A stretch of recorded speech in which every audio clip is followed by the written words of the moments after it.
गरीब लड़के शिन से होती है, जो एक गुलाम परिवार में पैदा हुआ है और किस्मत ने उसे बचपन से ही जंजीरों में जकड़ दिया है, जहां कुछ बेरहम लोग उसे पकड़कर जबरदस्ती गुलामी करवाने के लिए ले जा रहे होते हैं। लेकिन इसी दौरान उसकी नजर अचानक जनरल वॉन की ताकतवर आर्मी पर पड़ती है और उस महान योद्धा को देखकर शिन की आंखों में जुनून की एक चिंगारी जल उठती है, क्योंकि वह भी एक दिन उसी की तरह महान योद्धा बनना चाहता है। लेकिन हकीकत इससे बिल्कुल उलट होती है, क्योंकि जिस आदमी ने उसे खरीदा होता है वह बेहद क्रूर होता है, जो पहले ही दिन उससे ऐसे ऐसे काम करवाता है जो उसे आते तक नहीं और जरा सी गलती पर उसे बेरहमी से पीटता है। उसी घर में शिन की मुलाकात रॉकी नाम के एक और गुलाम बच्चे से होती है, जो पहले से ही वहाँ काम कर रहा होता है और वही उसे काम सिखाता है। फिर एक दिन शिन रॉकी से कहता है कि एक दिन वह इस कैद से जरूर भागेगा। तब रॉकी उसे सच्चाई बताते हुए कहता है कि गुलाम होना ही उनकी किस्मत है और यहाँ से भागना लगभग नामुमकिन है, लेकिन अगर वह तलवार उठाना सीख जाए तो शायद वह अपनी किस्मत खुद लिख सकता है। यह सुनकर शिन के अंदर का जोश और भी भड़क उठता है और फिर एक दिन लकड़ी लाने के बहाने दोनों जंगल में रुक जाते हैं, जहाँ रॉकी उसे तलवारबाजी की ट्रेनिंग देता है और बताता है कि एक महान योद्धा बनने के लिए उसे हजारों बार अभ्यास करना होगा। इसके बाद दोनों रोज छुप छुप कर जंगल में जाकर कड़ी मेहनत और लगातार प्रैक्टिस करते हैं और देखते ही देखते कई साल गुजर जाते हैं। अब रॉकी तलवारबाजी में काफी तेज हो चुका होता है, लेकिन शिन भी किसी से कम नहीं होता और दोनों एक दूसरे को कड़ी टक्कर देते हैं। तभी एक दिन जब वे प्रैक्टिस कर रहे होते हैं तो दूर खड़ा एक रहस्यमयी आदमी उन्हें ध्यान से देख रहा होता है, जिसका नाम शो है और जो किंग आईसी का खास आदमी है। जब वह उन्हें घूरता है तो शिन गुस्से में उस पर भड़क जाता है, लेकिन असली झटका तो तब लगता है जब शाम को दोनों घर लौटते हैं और देखते हैं कि शोबू पहले से ही उनके मालिक के साथ बात कर रहा है और वह रॉकी को अपने साथ ले जाने आया है। यह सुनकर शिन के दिल पर जैसे वार होता है। उसके बाद रॉकी शिन को कहता है कि उन्होंने साथ में महान जनरल बनने की कसम खाई थी और शिन उसे भरोसा दिलाता है कि वह भी हार नहीं मानेगा। जाने से पहले रॉकी उसे लगातार ट्रेनिंग करने की सलाह देता है और वादा करता है कि वे फिर मिलेंगे। इसके बाद शिन अकेला रह जाता है, लेकिन अपने सपने को जिंदा रखने के लिए वह दिन रात तलवारबाजी की कड़ी प्रैक्टिस करता है और धीरे धीरे पहले से ज्यादा मजबूत और तेज होता जाता है। समय गुजरता है और कई महीने बीत जाते हैं। तभी एक रात अचानक उसे बाहर से अजीब आवाजें सुनाई देती हैं और जब वह बाहर जाकर देखता है तो उसका दिल दहल जाता है, क्योंकि रॉकी बुरी तरह घायल हालत में जमीन पर पड़ा होता है। शिन घबरा जाता है और उससे पूछता है कि उसके साथ क्या हुआ। तब रॉकी बताता है कि किंग के भाई ने गद्दी हासिल करने के लिए बगावत कर दी है और किंग की रक्षा करते हुए उसकी यह हालत हो गई। वह शिन से कहता है कि अब उसका अधूरा सपना वही पूरा करे और इतना कहकर वह उसकी आंखों के सामने दम तोड़ देता है। अपने सबसे करीबी दोस्त की मौत देखकर शिन का दिल टूट जाता है और वह कसम खाता है कि वह उन सभी लोगों से बदला लेकर रहेगा जो रॉकी की मौत के जिम्मेदार हैं और बिना समय गवाए उसकी तलवार उठाकर वहाँ से निकल पड़ता है। लेकिन रास्ता आसान नहीं होता, क्योंकि थोड़ी दूर जाते ही कुछ लोकल ट्राइब के खतरनाक लोग उसे घेर लेते हैं और उसे लूटने की कोशिश करते हैं, लेकिन वह नहीं जानते कि वो कोई आम लड़का नहीं है। फिर शिन अपनी जबरदस्त स्किल और गुस्से से भरे वारों के दम पर कुछ ही पलों में सभी को हरा देता है और वह से चला जाता है। वहीं दूसरी तरफ किंग का भाई जैक खुद को राजा समझकर जश्न मना रहा होता है, लेकिन अचानक उसे यह चौंकाने वाली खबर मिलती है कि उसने जिसे किंग समझकर मारा था वह असल में उसका हमशक्ल था और असली किंग आईसी अभी भी जिंदा है। इधर शिन उस गुप्त जगह पर पहुंचता है जिसके बारे में रॉकी ने मरने से पहले उसे बताया था और वहां वह एक ऐसे आदमी को देखता है जो हूबहू रॉकी जैसा दिखता है। दरअसल वही असली किंग आईसी होता है, जो शिन से पूछता है कि क्या तुम ही शिन हो। लेकिन इससे पहले कि शिन कुछ समझ पाता, अचानक वहाँ एक खतरनाक हत्यारा आ जाता है जो किंग आईसी को मारने आया होता है और वह बताता है कि हम शक्ल का खेल खेल कर उन्हें बेवकूफ बनाया गया है, लेकिन अब वह खुद किंग को खत्म करेगा। यह सब सुनकर शिन को सच्चाई का पता चलता है कि उसका दोस्त रॉकी असल में किंग का हमशक्ल था, जिसे उसकी जगह बलि चढ़ा दिया गया। यह जानकर शिन के अंदर गुस्से का ज्वालामुखी फट पड़ता है और वह बिना देर किए उस हत्यारे पर टूट पड़ता है। हालांकि वह दुश्मन बेहद ताकतवर होता है और शुरुआत में शिन उसके सामने कमजोर पड़ता दिखता है, लेकिन अपने दोस्त की मौत का बदला लेने की आग उसे हार मानने नहीं देती और वह अपनी पूरी ताकत झोंक देता है और आखिरकार शिन उस हत्यारे को खत्म कर देता है। इसके बाद उसका गुस्सा किंग आईसी की तरफ मुड़ता है और वह उसे मारने के लिए आगे बढ़ता है, लेकिन तभी आईसी उसे रोकते हुए कहता है कि अगर तुमने मुझे मार दिया तो उन सभी लोगों की कुर्बानी बेकार हो जाएगी जिन्होंने मेरी रक्षा के लिए अपनी जान दी, और उनमें तुम्हारा सबसे करीबी दोस्त रॉकी भी शामिल है। फिर शिन गुस्से से भरा हुआ किंग आईसी से कहता है कि मैं पहले उन सभी लोगों से बदला लूंगा जिन्होंने उसके दोस्त की जान ली और उसके बाद तुम्हारा हिसाब करूंगा, इसलिए तुम्हें मेरे साथ ही रहना होगा। तभी अचानक वहाँ लोकल ट्राइब की एक रहस्यमयी लड़की आ जाती है जिसने अजीब सा पोशाक पहना होता है, जिसका नाम सोही होता है। सोही आईसी से कहती है कि वह उन्हें इस खतरनाक जंगल से सुरक्षित बाहर निकाल सकती है, लेकिन बदले में उसे पैसे चाहिए, क्योंकि वह जानती है कि आईसी कोई आम इंसान नहीं बल्कि असली किंग है। मजबूरी में आईसी उसकी बात मान लेता है और तीनों साथ आगे बढ़ने लगते हैं। लेकिन सफर के दौरान शिन को बार बार अपने दोस्त रॉकी की याद सताने लगती है। वह अचानक आईसी पर गुस्सा जताने लगता है और उसे पीटने लगता है क्योंकि उसे लगता है कि उसके दोस्त की मौत का जिम्मेदार वही है। तब आईसी उसे रोकते हुए सच्चाई बताता है कि रॉकी को पहले से ही पता था कि उसे किस काम के लिए चुना गया है और उसने यह सब अपनी मर्जी से किया था। यहाँ तक कि उसने खुद कहा था कि अगर उसकी मौत भी हो जाए तो उसका दोस्त शिन किंग की रक्षा करेगा। यह सुनकर शिन का गुस्सा धीरे धीरे शांत होता है और वह सोचने लगता है कि रॉकी सच में उस पर कितना भरोसा करता था। आखिरकार वह आईसी पर विश्वास कर लेता है और उसकी मदद करने के लिए तैयार हो जाता है। इसके बाद शिन उससे पूछता है कि अब आगे का क्या प्लान है, तो आईसी बताता है कि शोबू ही उसकी आखिरी उम्मीद है। यह सुनकर तीनों तुरंत उस जगह की ओर निकल पड़ते हैं जहाँ शोबू से मिलने की उम्मीद होती है। लेकिन रास्ता आसान नहीं होता क्योंकि उन्हें एक ऐसे इलाके से गुजरना पड़ता है जो माउंटेन ट्राइब का क्षेत्र है, जहाँ बाहरी लोगों का जाना सख्त मना है और किंग के राज्य और इस ट्राइब के बीच दुश्मनी भी है। शिन, आईसी और सोही अपने खतरनाक सफर को जारी रखते हुए एक घने बांस के जंगल से गुजर रहे होते हैं। तभी अचानक एक अजीब सा दिखने वाला आदमी उन पर हमला कर देता है जिसकी शक्ल किसी नशेड़ी जैसी लगती है और उसके पास हथियार के नाम पर सिर्फ जहरीली डांट होती है। उसे देखकर शिन हल्के में लेता है और आत्मविश्वास से कहता है कि इसे तो वह अकेले ही इसे गिरा देगा। लेकिन जैसे ही लड़ाई शुरू होती है, शिन को समझ आ जाता है कि उसने इस दुश्मन को बहुत गलत समझ लिया क्योंकि वह आदमी दिखने में भले ही कमजोर लगता है लेकिन उसकी रफ्तार और वार बेहद खतरनाक होते हैं। वह इतनी तेजी से हमला करता है कि शिन को संभलने का मौका तक नहीं मिलता। फिर भी शिन हार मानने वालों में से नहीं होता और आखिरकार उसे हरा देता है। लेकिन इस लड़ाई के दौरान उस आदमी की एक जहरीली डांट शिन को लग जाती है जिससे उसकी हालत बिगड़ने लगती है। तभी आईसी और सोही तुरंत उसे वहाँ से हटाकर एक सुरक्षित जगह पर ले जाते हैं जहाँ सोही अपनी समझदारी और जड़ी बूटियों के ज्ञान से उसका इलाज करती है और किसी तरह उसकी जान बचा लेती है। होश में आने के बाद शिन आईसी से पूछता है कि आखिर तुम्हारा भाई तुमसे इतनी नफरत क्यों करता है। तो आईसी बताता है कि दोनों अलग अलग माँ के बेटे हैं और मेरी माँ एक समय रॉयल कोर्ट में डांसर थी। इसी वजह से मेरा भाई मुझे कभी किंग बनने के लायक नहीं मानता और हमेशा उससे जलता है। आईसी यह भी बताता है कि इस पूरे राज्य में सिर्फ शोबू ही एक ऐसा इंसान है जिस पर वह आंख बंद करके भरोसा कर सकता है। अगले ही दिन जब कुछ सैनिक वहाँ पहुँचते हैं तो शिन को लगता है कि दुश्मनों ने हमला कर दिया है, लेकिन असल में वह शोबू ही होता है जो आईसी को जिंदा देखकर बेहद खुश हो जाता है और देर से आने के लिए माफी मांगता है। वहीं दूसरी तरफ जैक को पहले से ही अंदाजा होता है कि आईसी इतनी आसानी से हार मानने वाला नहीं है, इसलिए वह पहले ही अपनी ताकत बढ़ाने के लिए हजारों सैनिकों की सेना तैयार कर चुका होता है। जैक अपनी क्रूरता और सत्ता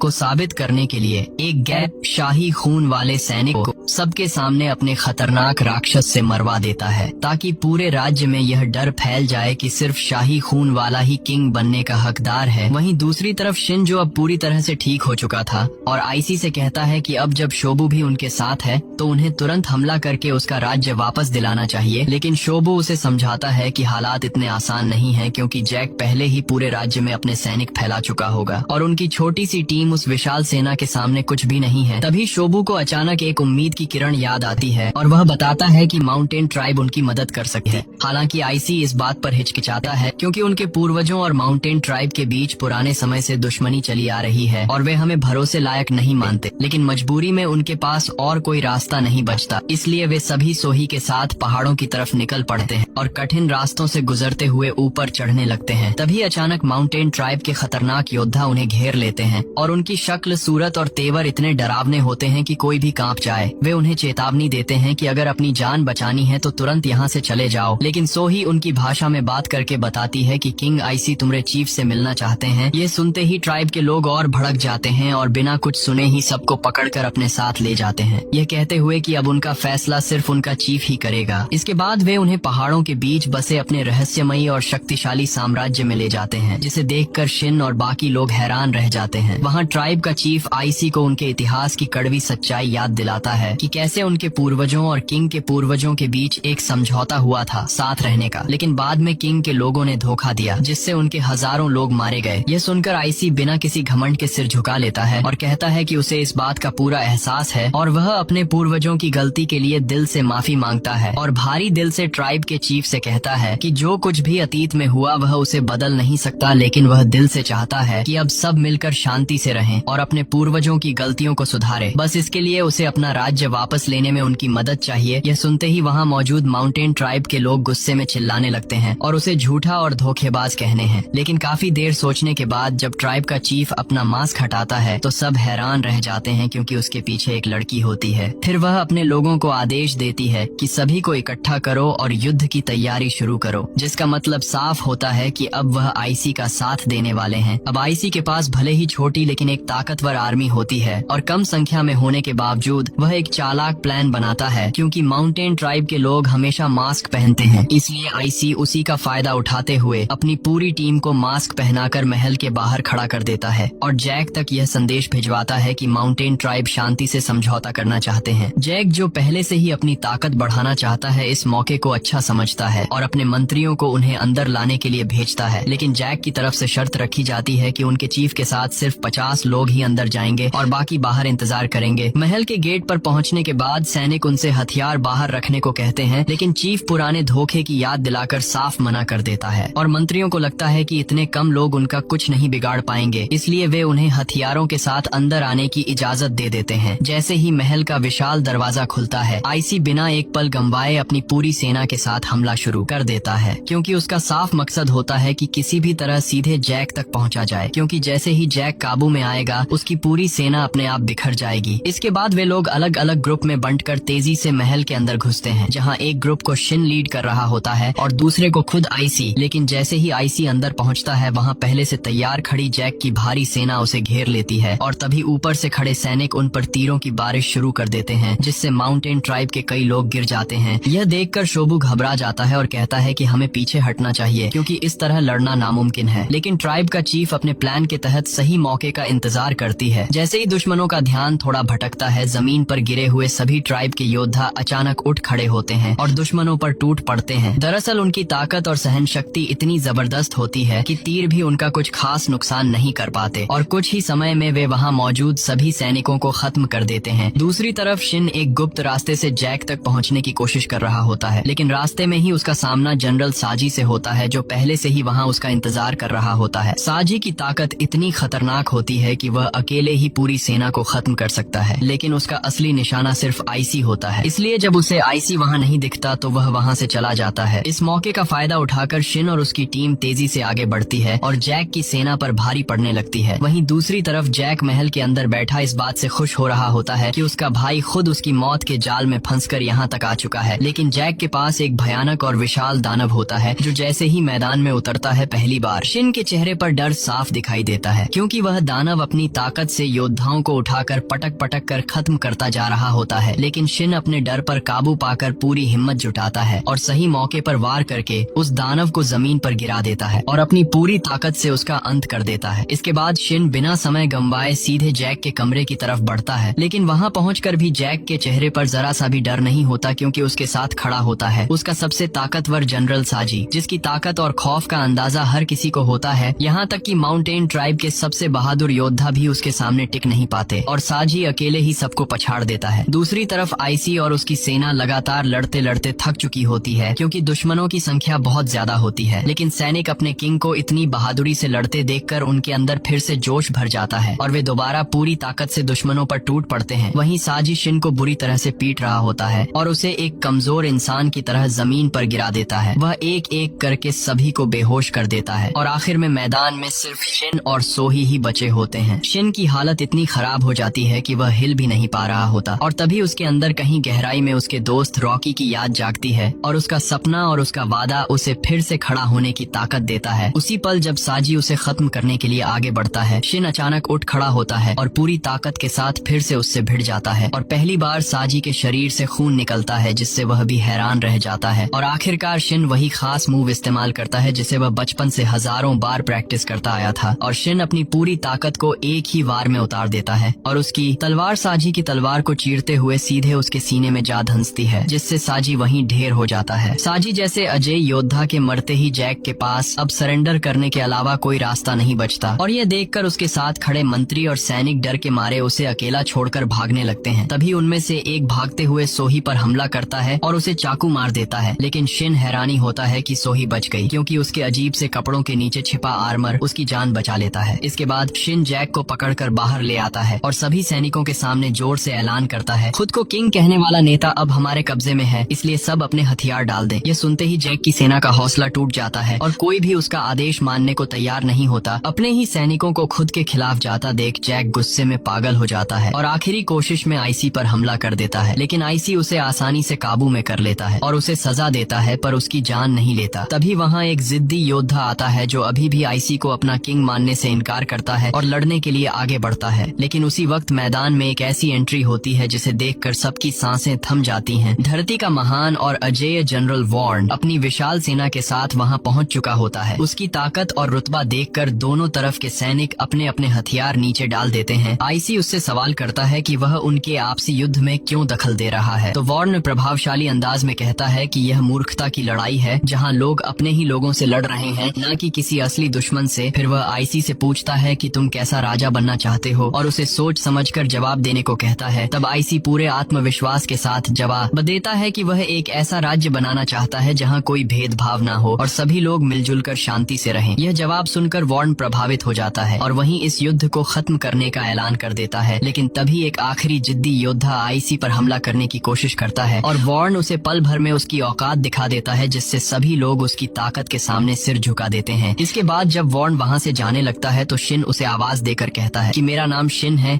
और मैं एक दिन इस धरती का सबसे महान जनरल बनूंगा। यह सुनकर वॉर्न हल्की मुस्कान के साथ जवाब देता है कि वह दिन तब साबित करना जब वे दोनों किसी असली युद्ध में आमने सामने होंगे। और इसी के साथ आईसी को उसका राज्य वापस मिल जाता है और यह शानदार कहानी एक जबरदस्त अंत के साथ खत्म होती है। तो दोस्तों, यह कहानी आपको अच्छी लगी तो वीडियो को हाइप देना ना भूले और चैनल को सब्सक्राइब करके जरूर जाना। तब तक के लिए बाय।